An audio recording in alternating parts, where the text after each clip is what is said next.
Welcome back to Money Movers. The government shutdown now stretching into its 9th day after the Senate once again rejected dueling Republican and Democratic funding proposals. Much of the talks are centering around health care subsidies as COVID-era Enhanced Affordable Care Act tax credits get set to expire Jan 1. Joining us now is NBC News medical analyst, managing director of health innovation at Minot, Dr. Vin Gupta. It's great to have you, Dr. Gupta, back. You know, one thing I wanted to talk to you about, which we were going back and forth on, is the impact that it's having already, how people are feeling the effect of the shutdown. Tell us about it. Yeah, Sarah, Carl, good morning. Great to be here. It's happening right now. So the impacts to the shutdown are broad-based. They're happening now. And frankly, they're disproportionately impacting states that supported the president in the most recent presidential election. Let's look at a few facts here. 30% of health systems, Sarah, across the country have already announced that they're shuttering telehealth services for seniors, those that are on Medicare, beneficiaries on Medicaid. You cannot currently, and at least 30% and climbing, you cannot currently access reimbursable telehealth services for needed primary care or for an acute condition. That's a big deal. Federally qualified health centers. 34 million people get their basic primary care access through federally qualified health centers, and they no longer have funding as of the shutdown, the actual date of the shutdown. And then hospital at home programs. You know, I'm in an ICU right now here on the West Coast. Often we like to send our patients back to home as quickly as possible for post-acute care. Hospital at home programs have gotten a lot more popular, especially for Medicare beneficiaries. That was shuttered. So the impacts are not just going to happen November 1st, or if we don't extend the ACA tax credits, they are happening right now.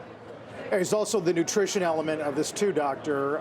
We're trying to find out whether WIC can be funded by some some supplemental revenue, but a nice piece on The Wire today looking at the families that benefit from that kind of program, the infant nutrition, the breastfeeding support. Once those families get confused about the accessibility of the benefit, they might stop going, and it's kind of hard to win that trust back. Carl, 100%. WIC. Take SNAP as an example, focused on grocery subsidies for people that need them. It's really hard to actually access these benefits. If you talk to people that are on SNAP benefits, it's hard to actually figure out what is covered when you walk through a grocery store and what's not. How do you actually sign up for benefits? And so exactly to your point, once you lose that trust, you take it away. It's a one-way door. It's hard to get it back. Can people rely on these things? It's hard to know that. And I should also just emphasize, when it comes to, say, what happened to Medicaid, as of the shutdown, there is a fund that supports hospitals across the country that care for uncompensated costs of care that usually accrue when you're caring for a Medicaid population. It's an $8 billion fund. Where it is 7 of the 10 largest recipients at the state level of that fund are states, again, that are red states or voted for the president. And so this is impacting, whether you're a Republican or a Democrat, this is impacting both sides of the aisle. And the impacts are now, whether it's on nutrition, Carl, whether it's on access to health care. But we should say that you are still covered by Medicare and Medicaid. I mean, that is by law. That's not being disrupted. That's not impacted. Right, but there is a big deadline coming up for the Affordable Care Act open enrollment, November 1st. If they can't get it open by then. That's right. That's right. And what's going to happen here, Sarah, is the question here for your viewers is, will the 2021 tax credits that made getting health insurance through these Affordable Care Act marketplaces much more affordable, will they be extended? And if they're not, let's take an individual that earns $30,000 a year. They pay about $300 in healthcare premiums in total because those tax credits made it cheaper, really reduce their premiums to 1% of their income.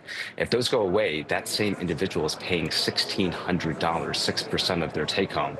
That's an incredible increase. And we expect 24 million people are reliant on these tax credits. They've signed up, or 14 million additional have signed up since 2021 because of these tax credits. Imagine what happens to access to care, affordability of care, if these go away. Again, it's going to impact everybody, not just people of a certain political ideology. What about the companies? We cover the healthcare companies. Are they, those with more exposure, for instance, to Medicare and Medicaid, are they going to be impacted here? Absolutely. Companies, large healthcare systems, 20% of all health systems across the country, of all U.S. healthcare dollars are Medicaid dollars. And so this is going to impact traditional healthcare systems. This is going to impact digital health companies that rely on Medicare reimbursements, entities that disproportionately care for Medicaid beneficiaries. This will impact everybody in some fashion. All right. Thank you very much for the sort of reality check on all of this. Dr. Vin Gupta, it's good to see you. Thank you.